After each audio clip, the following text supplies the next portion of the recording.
Son las 10 y 12 de la mañana, las 11 y 12 de la mañana en la República Argentina. Nos vino a visitar querido y viejo amigo, la verdad conocido, entrevisto hace muchos años, y es una persona que cuando lo convocamos está acá en las mañanas de la radio para reflexionar, charlar y de alguna manera tener su visión política. Es Sergio Abrevaya, es presidente del GEN, es abogado, es mediador, docente, fue legislador de la Ciudad de Buenos Aires.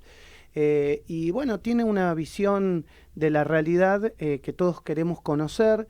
También había leído hace algunas horas un comunicado de prensa del partido relacionado con la educación, la universidad, el financiamiento. Estamos en un momento muy complejo porque obviamente no hay dinero para algunas cosas, sobre todo al parecer para la universidad. Y bueno, en el otro lado vemos que se compran aviones, entonces no sabemos muy bien, digamos, hacia dónde se quiere apuntar. Sergio, un placer tenerte aquí en Radio Sónica. ¿Cómo andás? Bien, muchas gracias por invitarme. Sí, la verdad que este último comunicado, en un tono en el que nosotros venimos midiendo no ponernos a todo lo que piensa el otro gobierno, porque somos diferentes, tenemos un pensamiento distinto y acaba de iniciar. Pero a nosotros nos parece que la educación, la investigación, acá te lo sumo, y la cultura es algo que lo tenés que conservar, que puede ser que se puedan pedir algunos ajustes en el sentido de la eficiencia en alguno de los organismos, pero eso es muy distinto a recortar brutalmente como se está haciendo. Entonces, nos parece que estos tres rubros que te acabo de decir deberían no tocarse, en todo caso, ver cómo mejorar la administración. ¿Coincidís en esto de que, bueno, no hay dinero para algunas cosas y tal vez para otras? Sí. Sí, claro. Esto de los aviones tal vez no era prioridad, más allá que el gobierno de Alberto también los quiso comprar, ¿no? Sí, y además es entendible el argumento que la Argentina está totalmente desprotegida en todos los sentidos, no tiene nada. Estamos de acuerdo en eso, ¿no? Sí, y además había un problema serio, internacional, te lo encuadro porque la verdad que no es menor, que es que de Malvinas para acá la Argentina estaba vedada de poder comprar 3 Evitas, ¿viste? Así que se entiende todo, pero como vos decís, prioridades. Si vas a desembolsar eso, desembolsarlo dentro de un año. Este año, proteger educación, ciencia y cultura. Y lo demás, a ver, comprendemos la situación, porque la situación que tiene Milei es heredada, no es que él la produjo. Entonces, no nos gusta decir Milei es el culpable del déficit fiscal que tiene la Argentina, porque no es cierto. No es verdad. Pero es cierto, y uno tendría otro método para resolverlo. Pero bueno, es cierto que la gente lo eligió a él, le dio un sí a una serie de mensajes tremendos que él, vaticinando su gobierno, adelantó, brutales. Él dijo motosierra, la gente le votó la motosierra. Sí. Así que desde ese lugar es que nosotros decimos esto no, es decir, desde entender que tiene un aval y que hay que, evidentemente, en el Estado hacer una serie de ajustes para poder achicar el déficit. Metámonos en el tema puntual de la educación. ¿Cómo vas viendo el financiamiento de este año 2024 en las universidades públicas, donde muchos de los rectores están diciendo que en mayo se termina el financiamiento de la universidad? Claro, por eso nosotros adherimos, porque lo que dicen es muy fuerte, ¿no? Es decir, nosotros, como te decía al principio, tratamos de no estar en todas las cosas que están mal todo el tiempo, un gobierno que comienza, pero si vos le vas a terminar el presupuesto en mayo, o lo último que se pagaría es en mayo, creo que en junio no tienen nada, la verdad es que no puedes callarte la boca, es demasiado para que hoy ya empiecen a entender que eso lo tienen que modificar, que tienen que adecuar el presupuesto a la situación actual. Hay algo que es cierto, ¿no? Y que nosotros lo estamos viendo acá con los distintos entrevistados. Afecta a todos los ministerios. ¿Por qué? Porque están todos funcionando con el presupuesto del año pasado. Así es. Todos, es cierto. O sea, esto no es que educación. La realidad es que con la inflación que tenemos y el presupuesto que ya estaba dibujado el año pasado, ya estaba significativamente dibujado, bueno, estamos en un déficit insostenible. O sea, hoy en la mañana yo lo escuchaba a Jorge una Macri. Imposibilidad de pagar gastos más que déficit, porque el déficit al contrario. Claro, o sea, imposibilidad de pagar. O sea, hoy decía, por ejemplo, trataba de explicar este nuevo beneficio que dio para los colegios los colegios públicos con subvención, y explicaba, bueno, en principio vamos a tener que recortar los festivales, porque la prioridad... Y aumentar el ABL, porque se acaba de decir, ¿no?, que van a aumentar el ABL para cubrir parte de ese gasto, ¿no? O sea, es evidente que en todos los ministerios está sucediendo esto. Sí, y en todos los distritos, porque nosotros como partido formamos parte de varios gobiernos. Sí.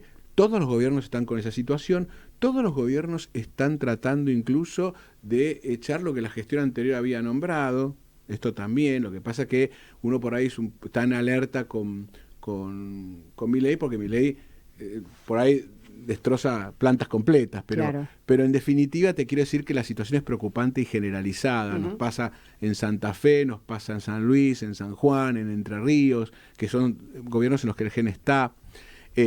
Así que es cierto, la situación es esa, la palabra déficit, como decías vos, sintetiza la imposibilidad de pagar el gasto, y todos los ministerios sufren eso. La ciudad tiene un problema especial, que es que no le están girando lo que corresponde, no la deuda, sino ni siquiera están actualizando el porcentual que la Corte marcó en la cautelar.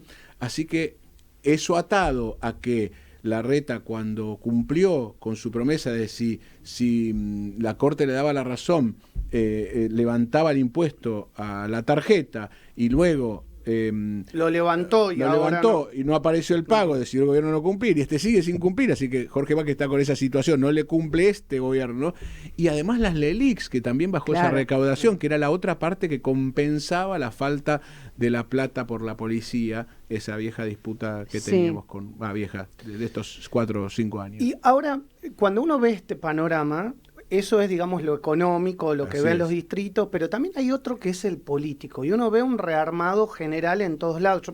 Desde mi punto de vista, ¿no?, del tercer ojo, que uno conoce a gente en todos los partidos, yo digo, en el peronismo vos vas viendo que hay una lucha y una pelea interna que ya se está haciendo pública. En el PRO también hay un silencio muy, muy, muy grande. De hecho, nos cuesta invitar a los amigos de siempre, porque claramente no saben qué decir ni dónde pueden llegar a estar parados. Lo vemos, tal vez la coalición cívica habló como partido y se posicionó ya como, bueno, salimos de Cambiemos, estamos fuera de Cambiemos. ¿Cómo está el GEN? ¿Qué piensan? ¿Sigue existiendo Cambiemos o Juntos por el Cambio como institución? ¿Ya tenemos que borrarlo, setearlo y ir para adelante y hablar de otra cosa? Mira, parecería que el desorden que, como vos bien describiste, es nacional, porque esta es la situación en la Cámara y todo, las cámaras de diputados y senadores. Distritalmente mantuvo otro orden. Es verdad. Es decir, por ejemplo, los distritos que te decía. Sí, Santa Fe.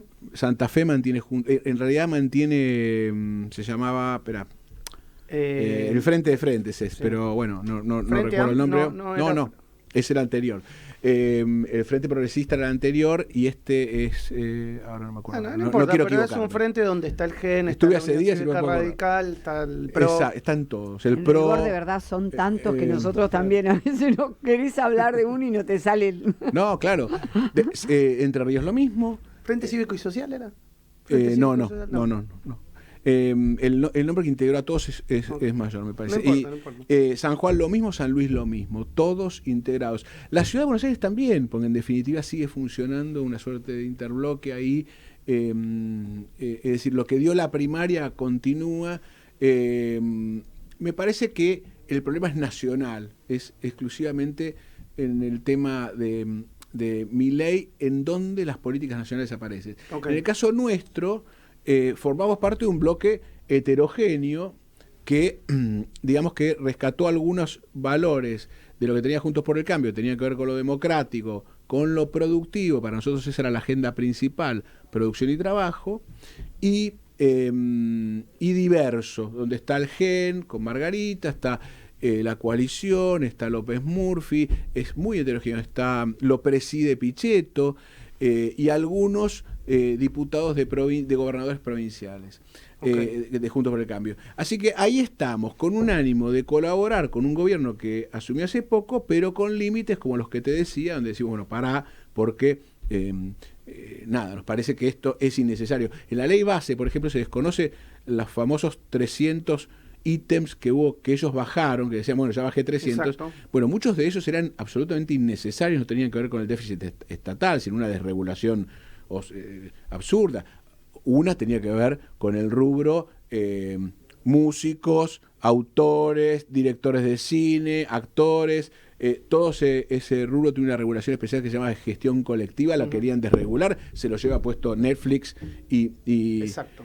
debate en el mundo aclaro, voy muy rápido por ahí, que es cómo se tramitan los derechos de los autores. Sobre todo los derechos de autor, estamos hablando de Argentores, ADAIC, digamos, en Argentina. Absolutamente. Y digamos eso, estamos hablando de SAGAI. SAGAI, los desarmaba. La DAC. La DAC, estamos hablando de todo eso, que realmente es una seria complicación. Y que por el contrario ya muchos de ellos habían conseguido acuerdos con las plataformas para que las plataformas internacionales les pagaran. Bueno, bueno, y mirá donde no lo que pasó, es decir, no es un tema de Argentina, está atrasada, porque está en la gestión de no sé qué. Estas organizaciones primero tienen como 100 años. Sí. Que es notable eso, algunas 70, las que menos tienen. Pero después tenés que este conflicto, por ejemplo, si lo llevas a Estados Unidos, tuvo una huelga de casi un mes. Exacto. De todos estos rubros. Exacto. Contra Netflix, Amazon Prime y qué sé yo, por las mismas razones. Exacto. Así que esas cosas nosotros las paramos y decimos, es esto la cultura, no la toques, porque además no le pide ningún centavo al Estado, ¿para qué te metes? Es decir... Exacto, no le piden nada. No, claro, ellos simplemente lo que hacen es concentrar la pelea por sus derechos en una organización, porque solo no podrías ir a reclamar a Italia cuando pasaron tu canción. Pero entonces, aparte imagínate lo que significaría cada actor hacer su reclamo porque aparece su imagen. ¿No? Imposible, lo pierde antes de empezar. Entonces, ahí estuvimos. Por eso te decía, estos rubros nosotros queremos proteger. ¿Qué vemos en el futuro? Hay un debate, por supuesto, el debate yo creo en todas las fuerzas, que es si nosotros tenemos que volver a las mismas premisas que tuvimos hace 20 años y repetirlas, porque el ataque de Milei a todo lo anterior no respeta absolutamente nada. En una parte tiene razón, porque el kirchnerismo abusó de todo, en otra creemos que no, o si tenemos que reformular esto. Y a mí me parece que va a haber una reformulación, que el debate con Milei en los próximos años, cuando ojalá esto por la Argentina se estabilicen las variables macro, va a ser por el futuro, porque Milei, en mi opinión, no está pensando en el futuro porque cree que el mercado lo ordena todo. Y además es alguien formado en lo financiero. Exacto. Todo lo demás de los gritos de él no me asusta. La democracia, en ese sentido, tiene mecanismos de defensa. ¿Crees que tiene el músculo suficiente como para...? No tiene margen acá ni afuera. Hasta el Fondo Monetario le dijo, andá y arreglá porque esto es inestabilidad económica y política, que lo jurídico esté desprotegido. Y lo mandó, olvídate del DNU y anda por ley. Así que lo que me preocupa es el futuro. Para nosotros es producción, exportación, facilidad para producir, dar trabajo, pagar buenos salarios a partir de eso, y ahí las leyes importan, dónde juega el Estado importa. No es cierto que el libre mercado ordene todo, es cierto que hay que sacar el pie del Estado de arriba de un montón de pymes, es verdad, pero eso no significa que el Estado se tiene que retirar, sino que tiene que, por ejemplo, ayudar con el crédito, que no ayudó nunca para que puedas producir. Entonces, esto me parece que es el debate del futuro a mí. Y bueno, en ese debate estamos todos, ¿no? Está bien, esas son ideas que uno te conoce de toda la vida o que conoce del gen de toda la vida. Ahora, si yo me pongo en la cabeza de Milei, digo, bueno, muchas de esas ideas para él son colectivistas. Entonces, ¿cómo construís, digamos, una idea que para Milei es completamente libertaria, revolucionaria, hasta anárquica, te diría, en un Congreso que no le es afín y que por eso tuvo el traspié que tuvo? O sea, ¿vos creés que él está en la capacidad hoy de decirle a, no sé, a Franco o a quien sea, bueno, vayamos por el pequeño consenso que tengamos? Bueno, primero un deseo, ojalá que sí, en la parte de ahora, ¿no? Ley de bases. Sí, claro, en lo que tenemos ahora, en lo próximo. Esperemos que sí, viene siendo así, parecería que va a ser así. Okay. Acepto no, tengo la misma preocupación que vos de cuando salta esto en pedazos porque le da ataque de que no le firmaron lo que él quería, porque así fue la discusión anterior de la ley base. Él tenía los votos para, por supuesto, aprobar lo que el Congreso le daba consenso, que era bastante, pero bueno, le dio el ataque. Vos fíjate que lo que está haciendo, por ejemplo, en determinados organismos y demás, o sea, tras lo que fue la presentación del primer DNU y toda esta cosa de que afuera, luego colocó gente en algunos organismos que de alguna manera empezaron mover, a poner su cintura y acomodar. Fíjate lo que pasó en el Inca. O sea, no es ajeno en un espacio como el Inca, que eso estaba súper poblado. No es ajeno a cualquier ciudadano qué pasaba con las películas argentinas. O sea, no es ajeno. Salieron a decir, bueno, quiere vender el Gomón. En ningún momento, o sea, el presidente del Inca en este momento, que es Carlos Pirovano, en ningún momento dijo de vender el Gomón. Sencillamente, ¿no es cierto? O sea, sencillamente hay que ajustar eso, que era un desastre. Yo te digo, Maxi, vos viste que yo tengo el estudio al lado del Inca. Sí. Yo te puedo asegurar que era una cosa increíble ver eso. Realmente era tremendo. Entonces llega un punto donde vos decís, bueno, ¿hasta dónde la locura? Yo creo que primero dijo, se cierra. Pero después empezó a nombrar gente que fue acomodando. Lo mismo por ahí, qué sé yo, con determinados teatros, ¿no? O sea, con lo que está ocurriendo con el Cervantes, o sea, la Biblioteca Nacional, la cantidad de gente.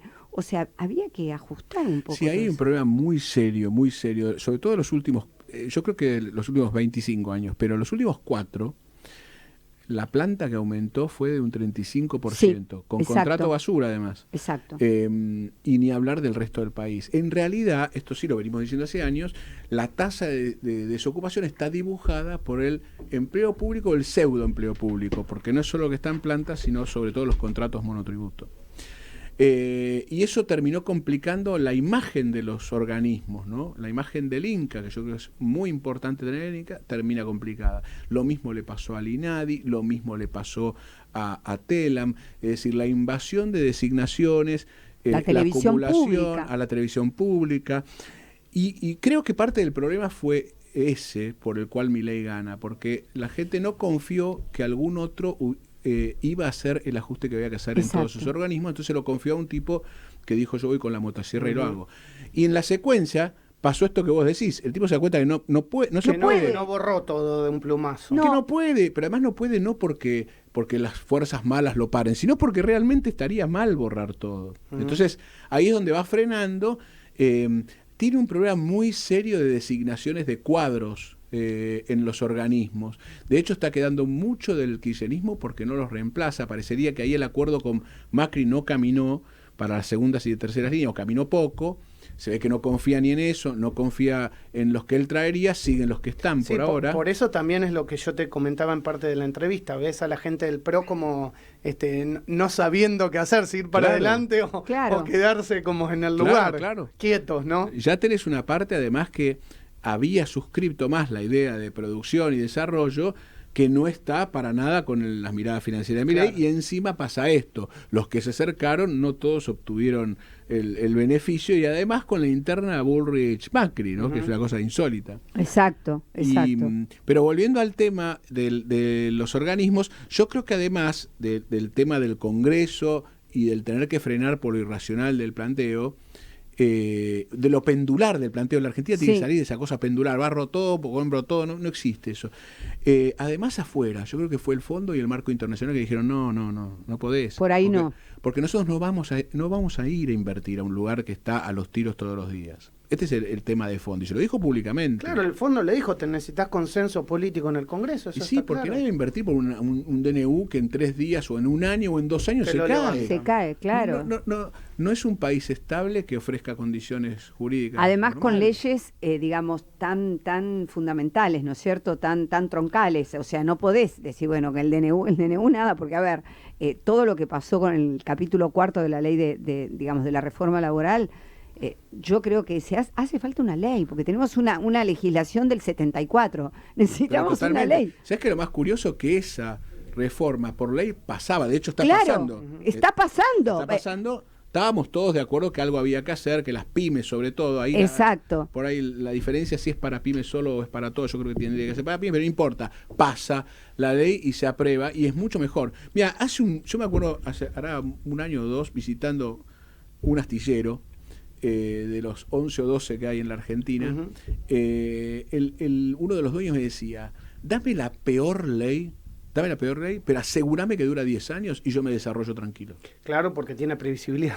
Ese es el tema más importante para cualquiera. Y fíjate vos que te lo decía un astillero, los serios problemas que hay con los astilleros. Claro, fíjate vos las denuncias que tenemos en materia de... Yo también tengo conocimiento sobre eso y tengo gente, o sea, que contacto sobre ese tema y es terrible. Incluso en este momento están hablando con Milei por la cantidad de problemas que tienen, que a ver... Por la compra de las